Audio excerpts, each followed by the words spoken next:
1199 SEIU. We cover healthcare workers all across the East Coast, New York State, Washington, D.C., all across from Florida all the way from New York. We're the largest local union in the world, and we have about 350,000 members across the East Coast. All positions in hospitals, nursing homes, home health aides, and service and maintenance as well. Here in Western New York, we represent about 10,000 healthcare workers. We have a reputation of being one of the more progressive unions in the country, actually taking a stance on a lot of the not just issues that impact our particular union workers, but the broader social justice movements. Well, historically, labor unions and the labor movement hasn't always been friendly and open to the needs of black and minority workers. So in 1972, there was a group of African American workers that decided that the needs of African workers weren't being addressed, and that the political scene wasn't going to be friendly to not just black workers, but low-wage workers and poor workers all across the country. So that's how CBTU, the Coalition of Black Trade Unions, was actually started. And from then on, we've taken up issues that typically the broader labor movement aren't involved in. I think the biggest, we've made the biggest progress, but we still have the furthest to go, would be job readiness.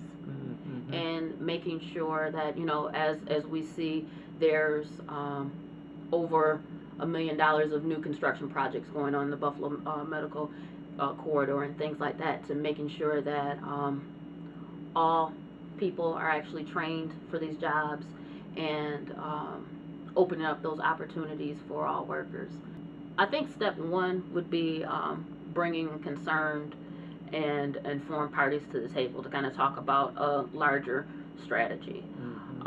With all the cuts to programming and different internships and things like that.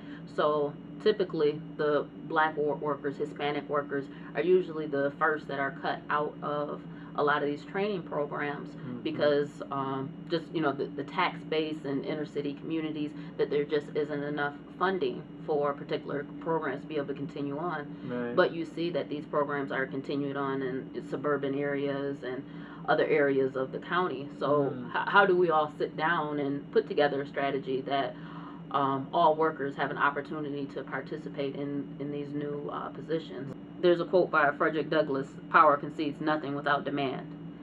And typically, low-wage workers, women, and minority communities aren't as organized to be able to demand that a certain number of jobs are allocated to our communities and things like that. There's almost like there's a glass ceiling for fast food and retail positions.